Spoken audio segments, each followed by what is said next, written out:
everyone, and welcome to Walk Away from the Workbook. If you're new here, my name is Nicole Seymour and I'm a kindergarten teacher in California. As always, I am here to show you that you don't need a worksheet or a workbook to help your child learn. Today we're going to be talking about patterns and how we see patterns and can observe patterns in our everyday life. When your child begins school, they will start seeing patterns everywhere, starting at preschool and moving all the way up through their college years. You can see patterns in pretty much every subject that there is. You can see them in language arts, in math, in music, in science, in art. Patterns are everywhere.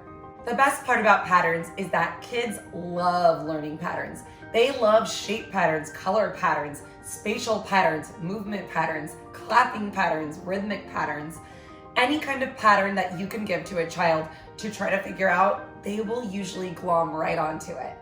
Today, I want to specifically talk about the patterns you can notice in the sky. Where I live in California, kids that are in first grade public schools need to understand the patterns of the sun and the moon. It's one of their standards. It's something that all first grade teachers have to teach. That means they have to observe and understand the repetitive moon phases. They also have to understand the pattern of the sun in the sky and how it impacts shadows and light here on Earth. Today, I want to show you a really fun activity I cannot actually take credit for, but it is a really good way for your child to understand the pattern that they are noticing of the sun in the sky. To start this activity, all you need are some pieces of plain white paper, an object that can stand all on its own, and a pencil. Make sure that on whatever day you plan to do this, the sun is shining brightly in the sky and there are no clouds. Take your piece of paper, object, and pencil outside at different points of the day. All you do is put that object down on the paper and have your child trace the shadow and note what time of day it is. So they'll just write the time on the piece of paper. Set a clock or a timer for another hour or 2 hours, however frequently you want to go outside. Do the same thing. You can either have your child trace the new shadow on the same piece of paper, or if it's easier, give them a new sheet of paper to trace it, and then note the time. As you do this throughout the day, your child will start to notice that the shadow is changing every time they go outside. So from here, all you really need to do is ask them some probing questions. Why do you think the shadow is changing? What do you think is happening with the sun? How does the sun create a shadow? Why is the shadow sometimes longer and sometimes shorter? How come the shadow is sometimes right underneath the object? Your child does not need to have all the answers right now. All you're doing is planting the seed to get them thinking that they should be noticing some patterns going on. They could even try this with other toys or other objects from around the house and see if they get the same results.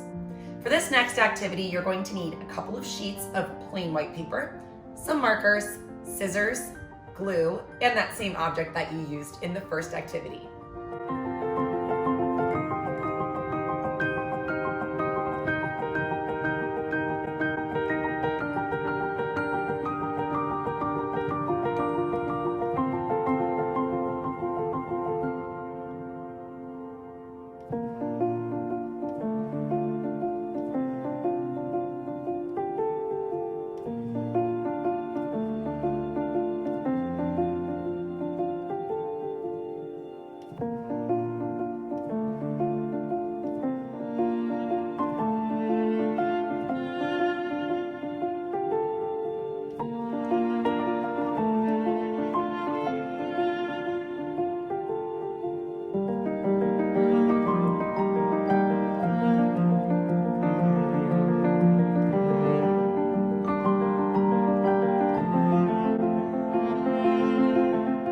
I'm sure now that you've seen what you can do with patterns, you can get creative and think of some other ideas on your own. If your child is more interested in learning about the moon, you can also have them observe the different phases of the moon by giving them a blank calendar and having them draw inside of each box for every single day when a new phase of the moon begins.